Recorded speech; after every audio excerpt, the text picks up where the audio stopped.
ധനവ്യവസ്ഥയെ കൂടുതൽ കേന്ദ്രീകരിക്കുന്ന നടപടിയാണ് കേന്ദ്രം സ്വീകരിക്കുന്നതെങ്കിലോ കേരളത്തോടുള്ള അവഗണന തുടരുകയാണെങ്കിലോ തീർച്ചയായും നമുക്ക് ഒരു പ്ലാൻ ബി യെക്കുറിച്ച് ആ ഘട്ടത്തിൽ ആലോചിക്കേണ്ടി വരും. കഴിഞ്ഞ സംസ്ഥാന ബജറ്റിൽ ധനമന്ത്രി പ്രഖ്യാപിച്ച ഈ പ്ലാൻ ബി യെക്കുറിച്ചാണോ ഇപ്പോൾ കേൾക്കുന്നത്?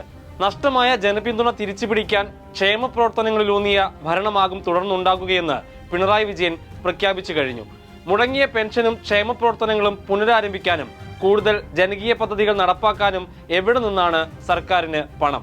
കഴിഞ്ഞ വർഷങ്ങളിലെ പോലെ പണം അനുവദിക്കുന്നതിൽ കേന്ദ്ര സർക്കാർ നിയന്ത്രണം തുടർന്നാൽ പിന്നെ വരിക ധനമന്ത്രി പറഞ്ഞ പ്ലാൻ ബി തന്നെയാണ്. നിലവിൽ തുടർന്നുകൊണ്ടിരിക്കുന്ന പദ്ധതികളുടെ അനിവാര്യത പരിശോധിക്കാൻ സർക്കാർ തീരുമാനിച്ചു കഴിഞ്ഞു. ചീഫ് സെക്രട്ടറിയും വിവിധ വകുപ്പ് സെക്രട്ടറിമാരും പദ്ധതി പരിശോധിക്കും. അത്യാവശ്യമായി നടപ്പാക്കേണ്ടതില്ലാത്ത പദ്ധതികൾ താൽക്കാലികമായി മാറ്റിവെക്കും. ബാക്കിയുള്ളവയ്ക്ക് മുൻഗണന നിശ്ചയിച്ചായിരിക്കും ഇനി തുക അനുവദിക്കൽ. എന്നുവെച്ചാൽ അത്യാവശ്യമായി നടപ്പാക്കേണ്ടതില്ലാത്ത പദ്ധതികൾ ഒഴിവാക്കുകയോ തുക കുറയ്ക്കുകയോ ചെയ്യുമെന്ന് ചുരുക്കം. ഇതുവഴി ലഭിക്കുന്ന തുക ഉൾപ്പെടെ ഉപയോഗിച്ചായിരിക്കും സർക്കാരിന്റെ ക്ഷേമവും കരുതലും. വരുമാനം കൂട്ടാൻ ധനമന്ത്രിക്ക് പിന്നെ മുന്നിലുള്ളത് സർക്കാർ ഫീസ് ഉയർത്തലാണ്.